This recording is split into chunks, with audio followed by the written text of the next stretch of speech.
વડોદરા શહેર નજીક રતનપુર કેડનપુર ગામમાં રખડતા કૂતરાઓનો ત્રાસ વધી ગયો છે. અત્યાર સુધીમાં 60થી વધુ લોકોને કૂતરા કરડ્યા છે. આ અંગે સ્થાનિક લોકો દ્વારા અનેક વખત તંત્રમાં રજૂઆત કરવામાં આવી છે, છતાં પણ આજ દિન સુધી આ મામલે કોઈ કાર્યવાહી કરવામાં નહીં આવતા લોકોના જીવનું જોખમ ઊભું થયું હોય ત્યારે સોસાયટીના લોકોએ જિલ્લા પંચાયત અને તાલુકા પંચાયત ખાતે આવી જિલ્લા વિકાસ અધિકારી, વહીવટી અધિકારી અને અધ્યક્ષને આવેદનપત્ર પાઠવી રજૂઆત કરી હતી. ત્યારે સ્થાનિક એનજીઓ દ્વારા સોસાયટીના સભ્યો ઉપર ખોટા આક્ષેપો કરવામાં આવ્યા હતા અને સોસાયટીના તમામ લોકો સામે આક્ષેપો કરતા રાજસ્થાનીઓમાં આક્રોશ જોવા મળ્યો હતો. કારણ કે લોકોએ રખડતા કૂતરાઓને લઈને અનેક અધિકારીઓને રજૂઆત કરવા છતાં પણ નિરાકરણ ન આવતા તેઓ દ્વારા જિલ્લા પંચાયત ખાતે પણ રજૂઆત કરવામાં આવી. કૂતરાઓ સોસાયટીના સભ્યો તેમજ બાળકોને હાનિ પહોંચાડી રહ્યા છે, જેને લઈને એનજીઓ દ્વારા સોસાયટીના સભ્યો ઉપર આક્ષેપ કરવામાં આવ્યા હતા કે સોસાયટીના લોકો જ રખડતા કૂતરાઓને ઝેર અને એસિડથી મારી રહ્યા છે, પરંતુ વાસ્તવિકતા કંઈક અલગ જ છે. ત્યારે સ્થાનિક લોકો દ્વારા આજરોજ એકત્ર થઈને મીડિયા સમક્ષ જણાવ્યું કે અમોને આ કૂતરા સામે કોઈ પણ વાંધો નથી, પરંતુ સરકાર કે તંત્ર આ કૂતરાઓ પર ધ્યાન આપે તેથી સ્થાનિક લોકોને બાળકો ઉપર હુમલા ન થાય, જેને લઈને આયોજનપત્ર આપવામાં આવ્યું હતું. છોકરાની છોકરી છે, પૌત્રી છે મારી, એને કૂતરાએ કાલે પરમ દિવસ રાત્રે 10 વાગે અરકોટમાં લઈને પાડી નાખી છે. એની હાલત જુઓ, સેજ બચી ગઈ છે ને તો અત્યારે એનું માથું બાથું તૂટી ગયું હોત, કારણ કે રોડ પર પડી ઊંધા માથે. અને તઈ કહેવા જઈએ છે તો કૂતરા એમને વાલા છે, બચ્ચા વાલા નથી, બરાબર? તો કૂતરાને તમે હાચવો અને બચ્ચાને જોવા પણ આવી નહીં અમાર ઘેર કે ચાલો ખબર કાઢવા જઈએ. એના દાદા ઘરે કેવા ગયા તો પણ જોવા આવી નહીં, તો એનો નિર્ણય શું લેવાનો? એને પૂછી જુઓ કે શું કરવાનું છે એનું, નહીં તો પછી અમે આગળ વધીએ, બરાબર? અને આ છોકરીની જેટલી દવા થઈ છે એના દવાના પૈસા આપે. આ જ્યારે મને કૂતરું કરડ્યું સાંજે 9:30 એ કદાચ 37:30 ની વચ્ચે, તો મને સામાન્ય લાગતું હતું કે કદાચ સામાન્ય હશે. જ્યારે મને અસર થઈ ને તો આટલો ઘા પડી ગયેલો. પછી જ્યારે મેં અહીંયા સવિતા હોસ્પિટલ રાત્રે 2 ઇન્જેક્શન લીધા, પછી પાછા જમનાબાઈથી SSG માં લખી આવ્યું, SSG માં ત્યાં આગળ અંદર ઇન્જેક્શન આપ્યું. પછી મને ડભોઈ, હું જ્યાં જોબ કરું છું ત્યાં આગળ મેં 5 ઇન્જેક્શન પૂરા કરાયા. ત્યારબાદ તો અત્યારે સારું છે. અત્યારે સારું છે, મને કોઈ પ્રોબ્લેમ નથી, પણ તો પણ એનો ડાઘ અત્યારે છે, એ ડાઘ છે અત્યારે પણ હાલ મોજૂદ. સમસ્યા એ છે કે અમે 3 દિવસ પહેલા એક એપ્લિકેશન આપી હતી તાલુકા પંચાયત, જિલ્લા પંચાયતમાં. આ સોસાયટીમાં કૂતરાને લગતી બહુ બધી પ્રોબ્લેમ છે, એના માટે બધા સોસાયટીના મેમ્બર્સ મારી સાથે આવ્યા હતા અને એઝ અ સામાજિક કાર્યકર્તા હું એમની સાથે આવી હતી એમની એપ્લિકેશન આપવા માટે. અમારી જે એપ્લિકેશન હતી એ એના માટે હતી કે આ સોસાયટીમાં કૂતરા છે તો અમારે જે પબ્લિક છે એ લોકોથી સારવાર સારી રીતે થાય, પ્લસ કૂતરાથી લગતા જે પણ બેનિફિટ્સ છે ગવર્મેન્ટના એ અમને વહેલી તકે મળે અને ગવર્મેન્ટ તરફથી અમને એ વસ્તુમાં જે પણ સલાહ મળતી હોય પબ્લિકલી એ અમને આપે, એના માટેની અમારી એપ્લિકેશન હતી. હવે એપ્લિકેશન અમે બહુ શાંતિ રીતે સોસાયટીના સભ્યોને લઈને હું ગઈ હતી. એના પછી અહીંના અમુક એનજીઓના કાર્યકર્તાઓ છે, સોસાયટીમાંથી કોઈ જ નહોતું, સોસાયટીમાંથી ખાલી એક જ બેન હતા, બાકી બીજા એનજીઓના અમુક કાર્યકર્તાઓ હતા. એ એનજીઓનું નામ હું નથી લઈ શકતી, કેમ કે રીઝન એ છે કે હું એક એનજીઓનું નામ લઉં, એ એનજીઓથી લગતા અનેક વ્યક્તિઓ કાર્ય કરતા હોય અને બહુ સારી રીતે હૃદયથી કાર્ય કરતા હોય. અત્યારે હું એનજીઓનું નામ લઉં તો જે બધા જ કાર્યકર્તા સાચે હૃદયથી એ એનજીઓમાં કાર્ય કરે છે એમના માટે પણ ખોટું છે.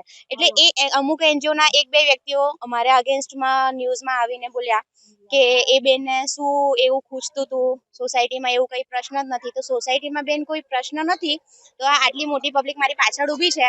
તે દિવસ એપ્લિકેશન આપવા માટે ગઈ હતી, તે દિવસ આટલી બધી પબ્લિક મારી સાથે હતી. મારી પાસે એપ્લિકેશનના સાથે ઓછામાં ઓછું આ સોસાયટીના 85% લોકોની સાઇન કરેલી છે. એટલે હું કંઈ પાગલ તો છું નહીં કે એમને જ તાલુકા પંચાયત અને જિલ્લા પંચાયતમાં પહોંચી ગઈ હું. લોકોને સમસ્યા હોય તો છું પહોંચી ગઈ હોય. અને તમને એવું લાગે છે કે અને ગવર્મેન્ટને યા કોઈ પણ વ્યક્તિને એવું લાગતું હોય કે ખાલી સાવિત્રીબેન પહોંચ્યા છે આ મેટરમાં, તો એ લોકો ગ્રાઉન્ડ લેવલ પર આવે અને આ સોસાયટીમાં જાય અને લોકો જોડે ચર્ચા કરે તો એમને ખબર પડે કે ખરેખર કેટલો મોટો પ્રોબ્લેમ છે. અને એમને ના આવતું હોય તો આપણે કેલનપુર PSCમાં જાય, ત્યાં આગળ જોવે કે આ વર્ષ દરમિયાન કેટલા કેસીસ બન્યા છે, તો એમને ખ્યાલ આવે કે એકચ્યુઅલમાં આ કેટલો મોટો પ્રોબ્લેમ છે. અને એમને એવું કીધું કે આ બેન સાવિત્રી બેન જે છે સામાજિક કાર્યકર્તા ને એ ભાજપના છે, એટલે એમને એમ કે એમની સરકાર છે એટલે કાર્યકર છે. હું પ્રાઉડલી કહી શકું છું કે હું ભારતીય જનતા પાર્ટીની કાર્યકર્તા છું, અને બધા ભારતીય જનતા પાર્ટીના જે કાર્યકર્તા હોય છે ને એ લોકોની સેવા કરવાનું એમનું કર્તવ્ય હોય છે, અને હું મારું કર્તવ્ય જ કરી રહી છું. મારું આ જ કામ છે કે મારે લોકોની સેવા કરવાની છે. કોઈને કોઈ પ્રોબ્લેમ હોય તો એને સાચી રસ્તા બતાવવાનું અને એને સાથે એની હેલ્પ કરવાનું, જે હું મારું કાર્ય કરી રહી છું. તો એમને મારાથી એમ કે છે કે આ બેને શું પૂછે છે, મને કંઈ જ નથી પૂછતો. મને ખાલી એ છે કે ભાઈ લોકો હેરાન થતા હોય બેન, તો તમે લોકો પર તમે એમની સાથે હેલ્પ કરવા માટે ના આવી શકો. અત્યારે કોઈને કૂતરું કરડ્યું હોય, તમને એને હેલ્પમાં ના આવી શકતા હોય, પણ યદિ કોઈ વ્યક્તિ એમને હેલ્પમાં આવે છે તો તમે એને નેગેટિવ એની ઇમેજ ઊભી કરો છો, એ વસ્તુ સારી નથી. સેકન્ડલી, તમે એવું બોલો છો કે સોસાયટી વાળા કૂતરાને પોઈઝન આપે છે, કૂતરાને એસિડ આપે છે, કૂતરાને આમ કરે છે. તો બેન, અત્યાર સુધી આ કૂતરા આ સોસાયટીમાં છે અને આ સોસાયટીના સભ્યોની અંદર છે. યદિ આવું કઈ પ્રશ્ન હોત ના, તો સોસાયટી વાળા આવું પોઈઝન આપીને બધાને પતાવી દેત અને એપ્લિકેશન આપવાની કોઈ જરૂરત નથી. એનો મતલબ એ છે ને કે આ સોસાયટી વાળા આટલા દિવસથી આ કૂતરાને હાચવે છે, અને સોસાયટી વાળાને જ્યારે મારી પાસે આવ્યા ત્યારે એમનું એવું કોઈ ઇન્ટેન્સિવ નતું કે આ કૂતરાને આપણે કંઈ નેગેટિવ કરવાનું છે. એ લોકોનું તો એમ કે ભાઈ કૂતરા એમને રીતે રહે અને અમે અમારા રીતે રહે, એટલે ગવર્મેન્ટ એમાં શું અમને હેલ્પ કરી શકે એના માટેની અમારી એપ્લિકેશન હતી. તો સોસાયટીના લોકોને ખોટી રીતે બદનામ કરવું કે ભાઈ એ લોકો પોઈઝન, મતલબ એમને એવી રીતે પ્રિટેન્ડ કરી દીધું છે ને કે આ સોસાયટીના લોકો એકદમ ક્રૂર લોકો છે. જો કે તમે જોઈ શકો છો કે આ સોસાયટીમાં કૂતરા કેટલા શાંતિથી ફરી રહ્યા છે. કોઈ સોસાયટી વાળા કશું બી કૂતરાને કરતા નથી, એટલે જ આટલી શાંતિથી રહી શકે છે ને. પ્રોબ્લેમ છે કે કૂતરા તો શાંતિથી જ છે, પણ આ સોસાયટીના જે સભ્યો છે ને એ શાંતિથી નથી. એટલે ગવર્મેન્ટ એમને શાંતિ માટે શું કરવાની છે એની અમારી એપ્લિકેશન હતી. અમારી કૂતરાની અગેન્સ્ટમાં કોઈ એપ્લિકેશન નથી. તો હવે તમે આટલા મોટા મોટા એલિગેશન્સ જો સોસાયટીના મેમ્બર્સ પર લગાવો છો, લાઈક તમે પોઈઝન આપવાનું, પછી એસિડ નાખવાનું, તો સોસાયટીના સભ્યો ભેગા થઈને બેન તમારા પર માનહાનિનો દાવો કરી શકે છે. તો મેં એમને શાંત પાડી રાખ્યા છે કે આપણે આવું બધું કરવું નથી, આપણે સામાજિક શાંતિ બનાવી રાખવી છે. તમારે બી આ સોસાયટીમાં રહેવું છે, એ લોકોને બી અહીંયા જ રહેવું છે. એટલે અત્યારે મેં એમને ના પાડી છે. અધરવાઇઝ બેન, તમારા પર અત્યારે માનહાનિનો કેસ કોઈ પણ સોસાયટીનું એક પણ સભ્ય કરી શકે છે, જો તમે એમના પર આટલા મોટા એલિગેન્સ લગાવો છો.